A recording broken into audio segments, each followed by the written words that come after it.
All right, now let's get some analysis. We're joined via Zoom by political analyst Makhosini Mgitywa.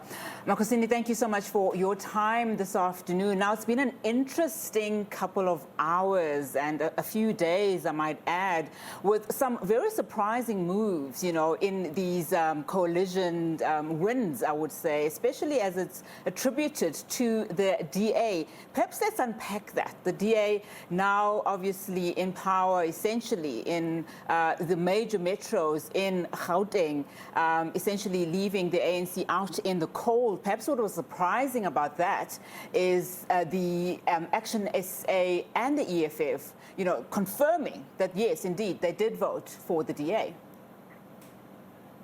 Look, I think it was to be expected. Good afternoon to you and to your viewers. It was to be expected because the EFF wanted to have a deal with the ANC and, Action SA. That is what the EFF wanted. And in terms of that deal, the DA was not going to have much of it. But because the EFF did not get what it wanted from the ANC, they decided also, I think also, the general view among opposition parties is that the ANC is the problem. So I think it was very easy then for the EFF, to club with other parties like the Democratic Alliance, Action SA, and other political parties against the ANC, which is what has essentially left the ANC out in the cold. But also, it's not only that the EFF and Action SA that is the problem to the ANC, even the IFP in KwaZulu-Natal. You remember that the IFP and the ANC had an agreement that whoever has the highest number of votes in a municipality must form a government. But the IFP then requested from the ANC that it be given, one of the economic hubs, either Newcastle, Durban, or Richards Bay, and the ANC would not budge on that, and therefore the IFP decided that agreement was not working for them, and also that collapsed, hopes of the ANC also having any traction in KwaZulu-Natal, in hung municipalities. So essentially here what is emerging is that, the ANC has a lot of problems, and I think it needs to go back to the drawing board, and they don't need to be pointing fingers at each other. Because the ANC does not have a Cyril Ramaphosa problem. The ANC has an ANC problem. The ANC has a corruption, malfeasance, and arrogance problem, and they need to attend to that, because that is what really is essentially making them to be left out, even though they have the plurality of votes. They have the majority of votes in many of the hung municipalities, but they're still left out. Now, I'd like us to delve more into what you're saying, particularly as it speaks to the ANC. But perhaps before I do that, and of course we will look at eThekwini, looking at the DA metros that they have essentially won and will be governing, particularly in Gauteng, we know that they are going to be governing these metros in principle. Practically, what does this mean? Because, they still are under that 50%, that crucial 50%, because we've heard from Action SA, we've heard from EFF saying, even though they voted for the DA, no coalitions have been formed. No, it just simply means that you have instability. That's what it is. It's instability. You can't call it anything else, because the DA is in government, but not because it has formed a coalition that has got the numbers, a coalition that can stand the test of time. They are in power because they got votes from the EFF that they didn't even expect.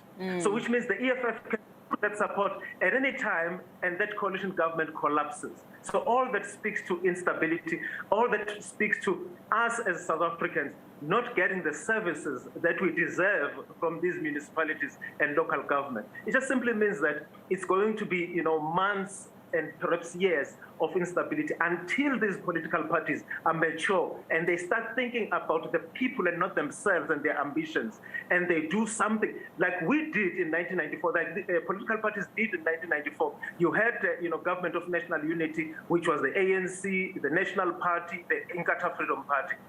They worked well because the leaders of those parties sat down and made sure that this thing works. So what we have now are just coalitions that are there, led by the Democratic Party, supported by the EFF, which is not voting for the DA per se, but it is fighting the ANC.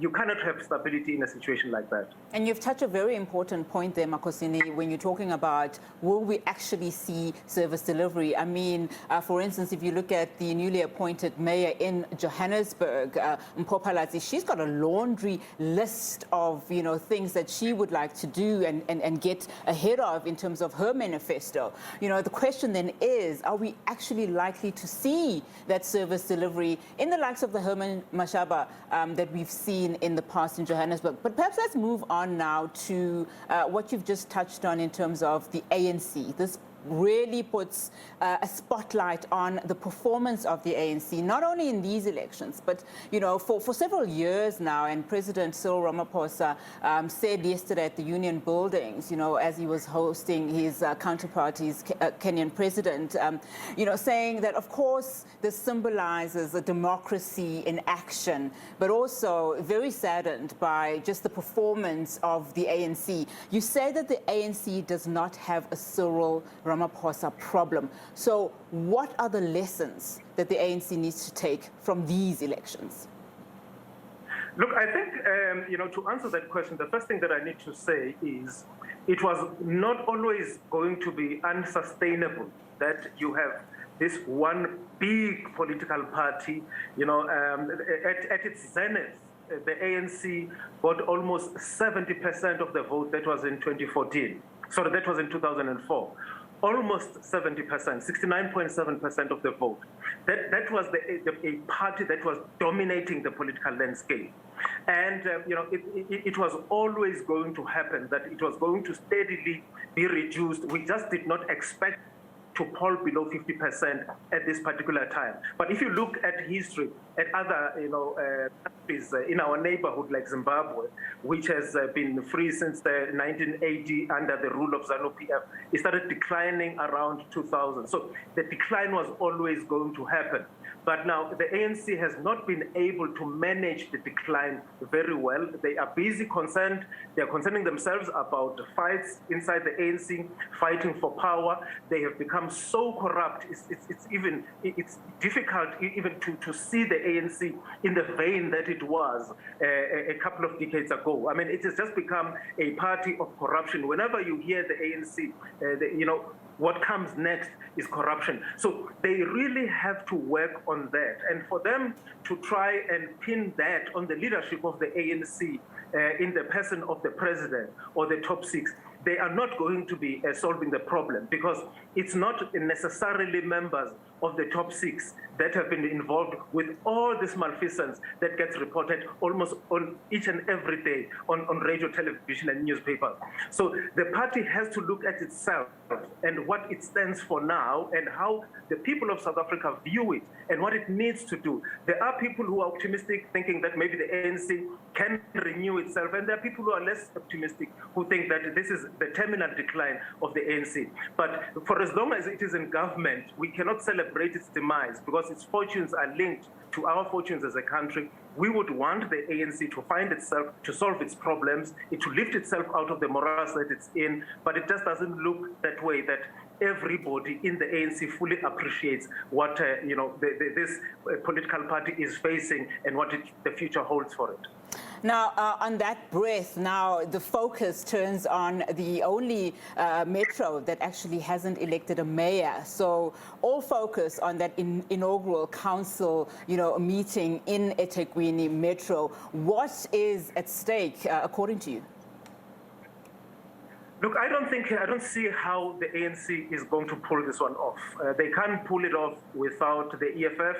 They can't pull it off without the IFP. So I think, in my view, it's a foregone conclusion that Nicole Graham of the Democratic Alliance is the new mayor of eThekwini. However, stranger things have happened in politics. We'll have to wait and see. But it really doesn't look like the ANC can pull the rabbit out of the hat on this one. I think it looks like it's a foregone conclusion, and I think that the ANC needs to perhaps try have high-level meetings with the leaders of other political parties. Cyril Ramaphosa can have some meetings with leaders of other political parties, so that at the very least you don't see what we see now, which are political parties, opposition parties, ganging up against the ANC, because essentially that is what it has been reduced to. This whole thing is about opposition parties ganging up against the ANC, and the ANC has to look internally to itself as to what causes political parties, opposition parties, to turn on it the way they have. Even for the IFP, that had reached an agreement with them, for the IFP to abandon that agreement and pursue other options. You know, you mentioned something also very interesting, just in terms of, how our country will be governed going forward. You know, it's inevitable that we will see a multi-party governance structure, as it were, in this country, something which is obviously not new. But what concerns the citizen, and the question that is probably at the top of their minds, is that will we start seeing political parties really working together, coordinating? I mean, what hope do South Africans have at this point?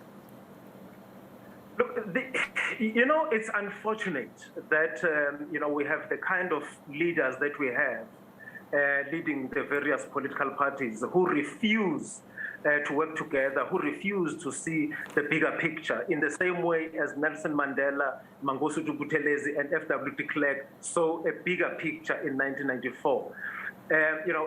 For them, if they continue fighting each other, it just simply means that service delivery is going to be hindered. And I think we have to get used to the idea of coalition parties. If you look at Germany, for instance, there is no party in Germany that is above 35%. All of them are below that. And in order for you to govern in Germany, you have to form a coalition, some kind of a coalition, not always with people you see eye to eye with. We had a coalition, there was a coalition, for instance, in the United Kingdom between the Conservatives and a left-leaning party, Liberal Democrats, I think it was. They worked together in that coalition because they understood that the voters had given them that instruction to work together, that you can't work alone. And I think we must accept that the days of one political party being dominant are over. And I think that has to be said also to the Democratic Party, because I think they could be seeing themselves as the party that's going to take over from the ANC and be dominant. And you can hear some of the political parties also pointing fingers at the Democratic Alliance, that it's become arrogant itself. That's what Action SA says, that's what EFF says. So I think generally in South Africa, there is this thinking that there is always going to be one dominant party. If it's not the ANC, it's going to be the Democratic Alliance. If it's not the Democratic Alliance, it's the EFF. We're never going to be in a situation at least not in the near future. Political parties will have to work together so that you can say that even though we disagree on this and that, but because we are all South Africans, we all have to serve South Africans, we'll find a way of working together. They did it in 1994, they can do it again. Fantastic. Makhosini Mgitywa, thank you so much for your time and your analysis this afternoon. Really do appreciate it. Thank you for having me.